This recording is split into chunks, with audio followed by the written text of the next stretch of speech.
বন্ধুরা, আজ আমার শ্রী শ্রী ভাগবত গীতার নবম অধ্যায়ের 10ম দিন আমি পড়ছি, আপনারা শুনুন। শ্লোক: অহং হি অহং হি সর্বজ জ্ঞানং ভোক্তা ভক্তা চ প্রভুরেব চ ন তু মামভিজানন্তি তত্ত্বে না তশ্চ বন্তিতে। শ্রীল প্রভুপাদের গীতার গান। সর্বযজ্ঞেশ্বর আমি প্রভু আর ভোক্তা, সে কথা বুঝে না যারা নহে তত্ত্ববেত্তা। অতএব তত্ত্বজ্ঞান হইতে বিচ্যুত প্রতীকী উপাসনা সেই তাত্ত্বিক বিস্তৃত অনুবাদ। আমি সমস্ত যজ্ঞের ভোক্তা ও প্রভু। যারা আমার চিন্ময় স্বরূপ জানে না, তারা আবার সংসার সমুদ্রে অধঃপতিত হয়। তাৎপর্য: এখানে স্পষ্টভাবে বলা হয়েছে যে বেদে নানা রকম যজ্ঞ অনুষ্ঠান করার বিধান দেওয়া হয়েছে, কিন্তু সেই সমস্ত যজ্ঞের যথার্থ উদ্দেশ্য হচ্ছে পরমেশ্বর ভগবানের তুষ্টি সাধন করা। যজ্ঞ শব্দের অর্থ হচ্ছে বিষ্ণু। ভগবদ্গীতার 2য় অধ্যায়ে স্পষ্টভাবে বর্ণনা করা হয়েছে যে যজ্ঞ বা বিষ্ণুকে তুষ্ট করার জন্যই কেবল কর্ম করা উচিত। বর্ণাশ্রম ধর্ম নামক মানব সংস্কৃতির শুদ্ধ ব্যবস্থার উদ্দেশ্য হচ্ছে বিষ্ণুকে তুষ্ট করা। তাই শ্রীকৃষ্ণ এই শ্লোকে বলেছেন, সমস্ত যজ্ঞের একমাত্র ভোক্তা হচ্ছি আমি, কারণ আমি হচ্ছি পরমেশ্বর। তথাপি অল্পবুদ্ধি সম্পন্ন মানুষেরা এই সত্যকে উপলব্ধি করতে না পেরে সাময়িক লাভের জন্য বিভিন্ন দেবদেবীর উপাসনা করে। তাই তারা সংসার সমুদ্রে পতিত হয় এবং জীবনের যথার্থ লক্ষ্যে পৌঁছতে পারে না। যদিও এটা শুদ্ধ ভক্তি নয়, তবু জাগতিক বাসনা পূর্ণ করার অভিলাষী হয়ে ভগবানের কাছে তা ভিক্ষা করা অধিক শ্রেয়ঙ্কর, কারণ তার ফলে অবশ্যই অভীষ্ট সিদ্ধ হবে। শ্লোক: জানতি দেবব্রতা দেবানো পিতৃনো জানতি পিতৃব্রতা ভূতানি জানতি ভূতেজ্জা জানতি মদজাজি নোহপি মাম। শ্রী প্রভুপাদের গীতার গান। ইতর দেবতা যাজি যায় দেবলোকে, পিতৃলোক উপাসক যায় পিতৃলোকে, ভূত প্রেত উপাসক ভূতলোকে যায়, আমাকে ভজন করে আমাকেই পায়, আমার পূজন হয় সকলে সম্ভব, দরিদ্র হলেও নহে অপেক্ষা বৈভব। অনুবাদ: দেবতাদের উপাসকেরা দেবলোক প্রাপ্ত হবেন। যারা ভূত প্রেত আদির উপাসক, তারা লোকেই লাভ করে।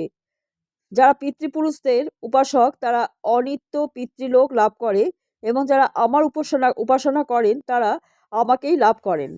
তাৎপর্য: যদি কোনো মানুষ চন্দ্র সূর্য আদি গ্রহলোকে যেতে চায়, তাহলে তার লক্ষ্য অনুসারে বৈদিক বিধান পালন করার ফলে সেখানে সে যেতে পারে। এই সমস্ত বিধান বেদের দর্শ পৌর্ণমাসী নামক কাণ্ডীয় বিভাগে বিশদভাবে বর্ণনা করা হয়েছে। সেখানে বিভিন্ন লোকের অধিপতি দেবতাদের উপাসনা করার বিধান দেওয়া হয়েছে। এইভাবে বিহিত ও যজ্ঞ অনুষ্ঠান করার ফলে পিতৃলোক আদি উচ্চস্তর লোক প্রাপ্ত হওয়া যায়। তেমনি আবার প্রেতলোকে গিয়ে যক্ষ রক্ষ অথবা পিশাচ জনি প্রাপ্ত হওয়া যায়। পিশাচ উপাসনাকে তামসিক আচার বা তিমির ইন্দ্রজাল বলা হয়। অনেক মানুষ আছে যারা এই তামসিক আচার অনুষ্ঠান করে এবং তারা মনে করে যে এই আচার অনুষ্ঠানগুলো পারমার্থিক অনুষ্ঠান, কিন্তু প্রকৃতপক্ষে সেগুলি সম্পূর্ণ জড়জাগতিক কার্যকলাপ। তেমনি শুদ্ধ ভক্ত যিনি কেবল পরমেশ্বর ভগবানের আরাধনা করেন, তিনি নিঃসন্দেহে বৈকুণ্ঠ লোক বা কৃষ্ণলোক প্রাপ্ত হন। এই মহত্বপূর্ণ শ্লোকের মাধ্যমে এটা অত্যন্ত সরলভাবে হৃদয়ঙ্গম করা যায় যে যদি দেব উপাসনা করার ফলে স্বর্গলোক প্রাপ্ত হওয়া যায়, পিতাদের পূজা করার ফলে পিতৃলোক প্রাপ্ত হওয়া যায়, এবং পিশাচ উপাসনা করার ফলে প্রেতলোক প্রাপ্ত হওয়া যায়, তাহলে ভগবানের শুদ্ধ ভক্ত কেন কৃষ্ণলোক বা বিষ্ণুলোক প্রাপ্ত হবেন না? দুর্ভাগ্যবশত অধিকাংশ মানুষই শ্রীকৃষ্ণ এবং শ্রী বিষ্ণুর এই অলৌকিক ধাম সম্বন্ধে অবগত নন, এবং ধামতত্ত্ব সম্বন্ধে অনভিজ্ঞ হবার ফলে তারা বারবার সংসারে পতিত হয়। নির্বিশেষবাদীরা তো ব্রহ্মজ্যোতি থেকেও অধপতিত হয়। তাই কৃষ্ণ ভাবনামৃত আন্দোলন সমস্ত মানব সমাজে এই পরম কল্যাণকারী জ্ঞান মুক্ত হস্তে বিতরণ করছে যে কেবল হরে কৃষ্ণ মহামন্ত্র কীর্তন করার ফলে মানুষ এই জীবন সার্থক করে তার যথার্থ আবাস ভগবদ্ধামে ফিরে যেতে পারে। শ্লোক: পত্রং পুষ্পং ফলং তোং যো মে ভক্তা প্রযচ্ছতি তদহং ভক্তু প্রহৃত মস্নামি প্রযোতান্ন প্রযোতাত্তনও। শিল প্রভুপাদের গীতার গান।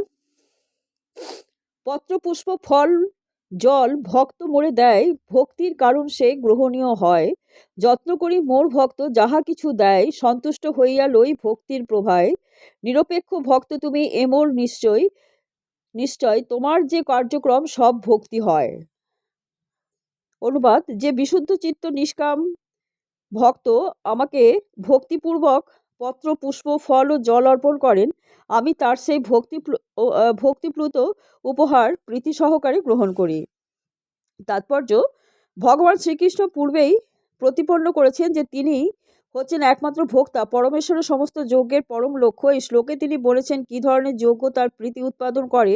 যদি কেউ হৃদয়কে নির্মল করার জন্য এবং জীবনের পরম প্রয়োজন প্রেমময়ী ভগবত সেবা প্রাপ্ত হবার জন্য ভক্তিযোগে তৎপর হবার অভিলাষী হয়, তাহলে তাকে জানতে হবে ভগবান তার কাছ থেকে কি প্রত্যাশা করেন। যিনি শ্রীকৃষ্ণকে ভালোবাসেন তিনি তাকে কেবল সেই জিনিসগুলি অর্পণ করেন যা তার প্রিয়।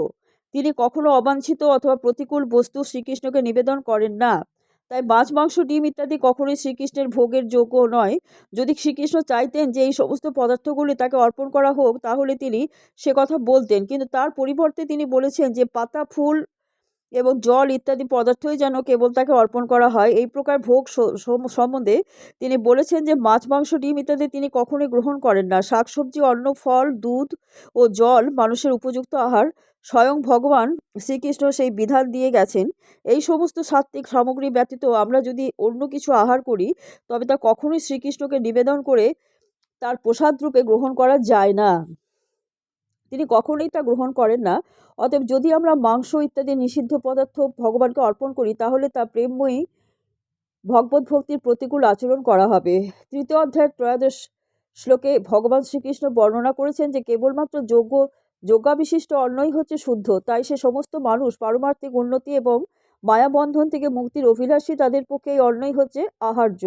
ভগবানকে উৎসর্গ না করে যারা খাদ্য আহার করে, ভগবান বলেছেন যে তারা তাদের পাপ ভক্ষণ করে, অর্থাৎ তাদের প্রতিটি গ্রাস তাদেরকে মায়াজালের বন্ধনে আবদ্ধ করে। কিন্তু সাধু ব্যক্তি শাকাহারী ব্যঞ্জন বানিয়ে শ্রীকৃষ্ণের চিত্ত অথবা অর্চা বিগ্রহকে তা নিবেদন করে বন্দনাপূর্বক এই তুচ্ছ ভোগ গ্রহণ করার প্রার্থনা করলে জীবনে উত্তরোত্তর উন্নতি সাধিত হয়, দেহ শুদ্ধ হয় এবং মস্তিষ্কের কোষগুলি সূক্ষ্ম হয়, যার ফলে পবিত্র নির্মল চিন্তা করা সম্ভব হয়।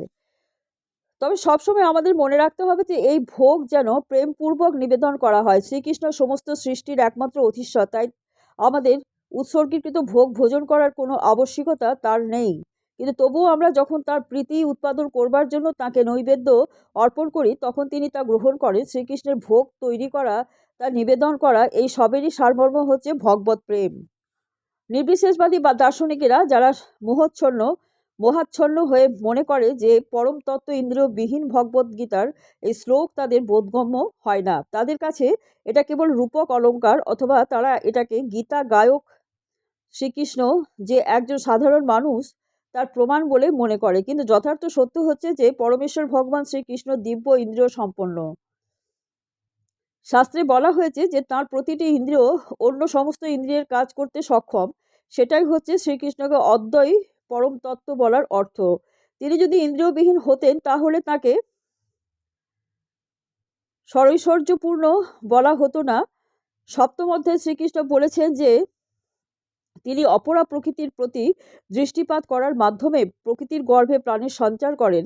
তেমনি ভোগ অর্পণ করে ভক্ত যখন প্রেমময়ী প্রার্থনার দ্বারা ভগবানকে তা নিবেদন করেন, ভগবান তখন তা শুনতে পান এবং তিনি তখন তা গ্রহণ করেন। আমাদের মনে রাখা উচিত যে তিনি হচ্ছেন পরম তত্ত্ব, তাই তার শ্রবণ করা, ভোজন করা এবং স্বাদ আস্বাদন করার মধ্যে কোনো পার্থক্য নেই। ভক্তই কেবল ভগবান শ্রীকৃষ্ণের বর্ণনা অনুসারে ভগবানের স্বরূপ উপলব্ধি করে থাকেন, অর্থাৎ তিনি ভগবানের বর্ণনার কদর্থ করেন না। তাই তিনি জানেন যে ভগবান ভোগ আহার করেন এবং তার ফলে তিনি আনন্দ উপভোগ করেন। তিনি বুঝতে পারেন যে অদ্বয় পরম তত্ত্ব হচ্ছেন শ্রীকৃষ্ণ স্বয়ং এবং তার ফলে আনন্দ অনুভূতিও হয়। বন্ধুরা, আজকে এই পর্যন্ত। আগামীকাল আপনাদের আবার পড়ে শোনাবো।